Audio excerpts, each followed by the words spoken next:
Hello everyone and welcome back to show tales. আজকে আবার আমরা যাচ্ছি বর্ধমানে একটা নেমন্তন্ন বাড়ির উদ্দেশ্যে। তো আসুন দেখে নিই আজকের এই নেমন্তন্ন বাড়িতে কি কি মজা হলো, কি কি খেলাম। পুরোটা ভালো লেগে থাকলে please to like, share and subscribe to my channel. Stay tuned.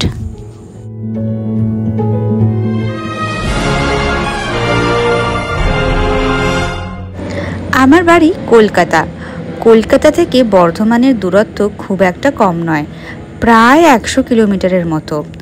গতকাল ছিল শনিবার, তো আমরা প্ল্যান করে বেরিয়ে পড়লাম বর্ধমানের উদ্দেশ্যে। একটা নেমন্তন্ন বাড়িতে যাচ্ছি। নেমন্তন্নটার কারণই নয়, আমাদের ছোট্ট সোনারি দাদা ভাইয়ের জন্মদিনের অনুষ্ঠান। এখন ঘড়িতে প্রায় 1:45 বাজে। আমরা শক্তিগড় পেরোচ্ছি। শক্তিগড় মানে ল্যাংচার দোকান। সব ল্যাংচার দোকানগুলো লাইন দিয়ে রয়েছে।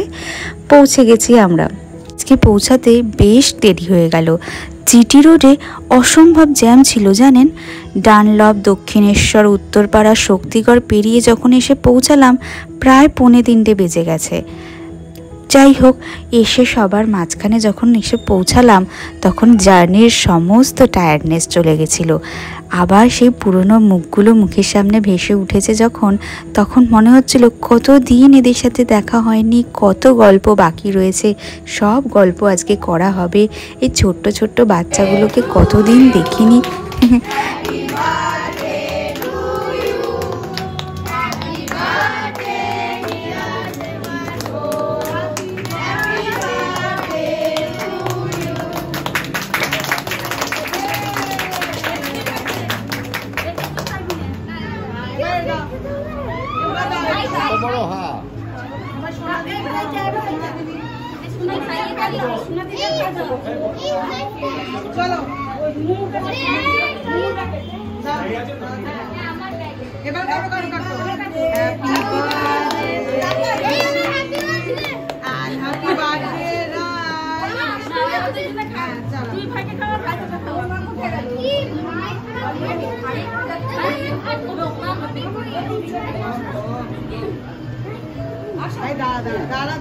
রায়েরও কি জন্মদিন নাকি? না, হ্যাপি বার্থডে বলছো না? দুজনের জন্য এখানে আমরা সেলিব্রেট করি। তখন গরম ছিল, আমি গরম হয়ে তাই গরম না, তখন ওটা করতে পারি।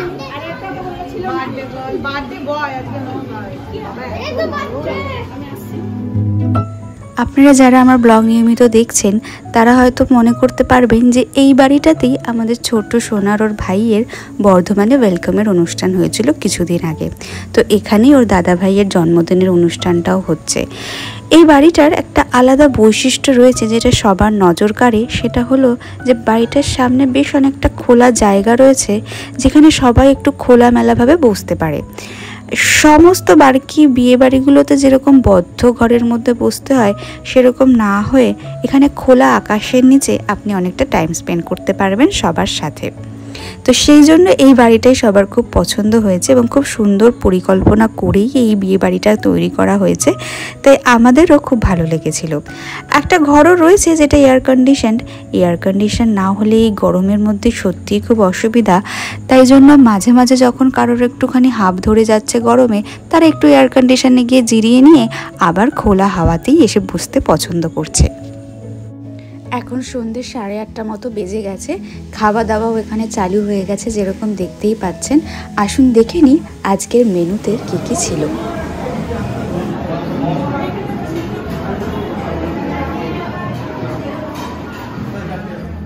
খাওয়া দাওয়ার শুরুতে প্রথমেই রয়েছে ফিশ সতে। খেতে অদ্ভুত সুন্দর জানেন, এবং ফিশ সতের কোটিংটা খুব পাতলা। খুব সম্ভবত বিস্কুটের গুঁড়ো দিয়ে কোটিং তৈরি করা হয়েছে। এবং এই সটেতে মাছের পরিমাণ ছিল খুব বেশি। অরিজিনাল ভেটকি মাছ ব্যবহার করা হয়েছে। সঙ্গে ছিল স্যালাড, কাসুন্দি এবং টমেটো সস। কাসুন্দির কথাটা আলাদা করে বলতেই হচ্ছে। অপূর্ব স্বাদ এবং গন্ধ ছিল জানেন।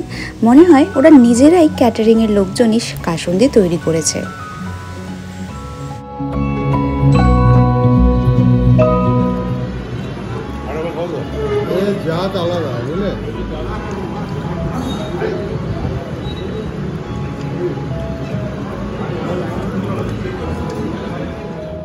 এবার রয়েছে মশালা কুলচা, শাহি পনির, ফিশ সতেগুলো সবাই এত করে খেয়ে নিয়েছিল যে সবারই পেটটা একটু ভরে গেছে।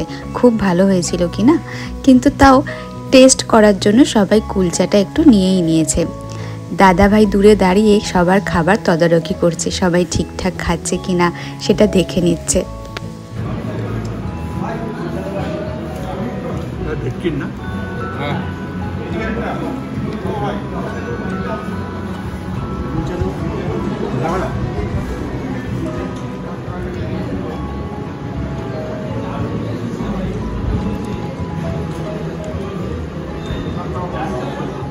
এবার রয়েছে প্লেন রাইস দিয়ে বাগদা চিংড়ি।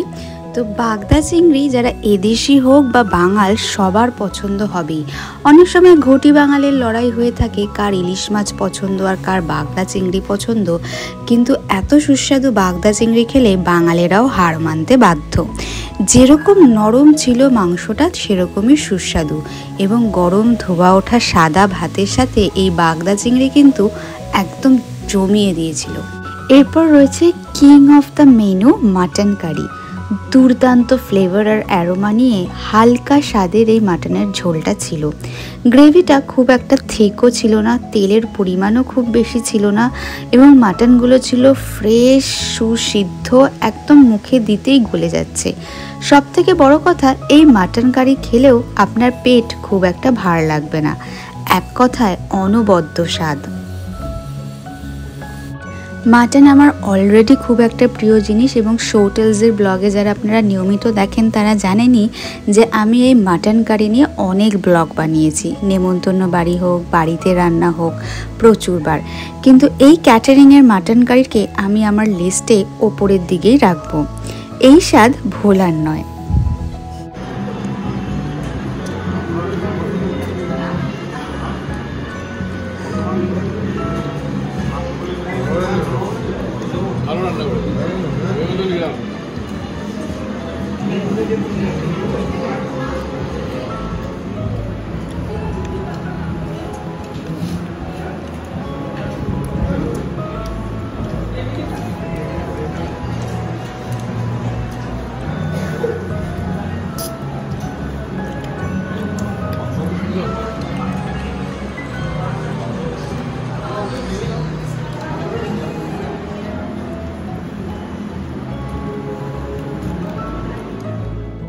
শেষ পাতে ছিল আমের চাটনি, পাঁপড়, আইসক্রিম, মিষ্টি, যেরকম সব বিয়ে বাড়িতেই বা নেমন্তন্ন বাড়িতেই থাকে।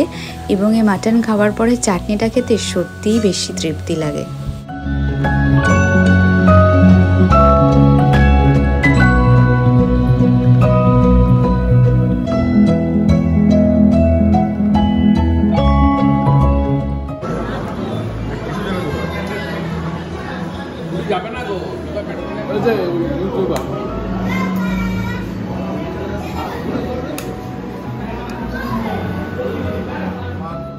খাওয়া দাওয়া সেরে চেয়ারে গা এলিয়ে দিয়ে অলস মনে বসেছিলাম। সামনে বাচ্চাগুলো খেলে ধুলে বেড়াচ্ছে, ওদের খেলা দেখছিলাম আর হাসছিলাম। আকাশে আবছা মেঘ, বৃষ্টি হবে মনে হয়, বেশ গুমোটও দিয়েছে। এরপর তো আবার সেই বাড়ি ফেরার পালা। দূরে কোথাও মন্দিরের ঘণ্টা বাজছে, সেই ঘণ্টাটা শুনে মনে হচ্ছে যেন ছুটির ঘণ্টা পড়ে গেল। এরপর আবার কাজে ফিরতে হবে। বাড়িতে কালকের জন্য রান্নাও করে রাখা আছে ফ্রিজে, মূলো দিয়ে শোল মাছ আর সমস্ত সবজি দিয়ে মসুর ডালের চচ্চড়ি। তার সাথে আছে লাউয়ের খোসা, নতুন আলু, কালো জিরে আর রসুন কুচি দিয়ে ভাজা। যদিও রান্নাবান্না সবই করা রয়েছে, তাও সবাইকে ছেড়ে এরকম আবার ফিরে যেতে মন চায় না, কিন্তু ফিরতে তো হবেই, কাজে ফিরতে হবে। দু এক ফোঁটা গায়ে মনে হলো বৃষ্টির জলও পড়ছে। এই সময় মনটা খুব উদাস হয়। এই বিয়েবাড়িটার সামনের উঠোনে দেখছি ছোট ছোট কতগুলো চারা গাছ আছে। একটু খেয়াল করে দেখলাম সেখানে নানান বীজ ফেলে আবার গাছ পোতারও চেষ্টা হচ্ছে। ধনে পাতা, লাল শাকগুলো ছোট ছোট করে বাড়ছে। যদি গাছপালাগুলো বড় হয়, বেশ গ্রিনারির মধ্যে এই বিয়েবাড়িটা বেশ ভালোই লাগবে। আপনাদের কীরকম লাগলো এই বিয়েবাড়িটা, পুরো ব্লগটাই বা আপনাদের কেমন লাগলো আমাকে নিশ্চয়ই কমেন্ট করে জানাবেন। তো আজকে এই অবধি, ভালো থাকবেন আর প্লিজ ভালো লাগলে like, share and subscribe to shorts. Till then, bye by.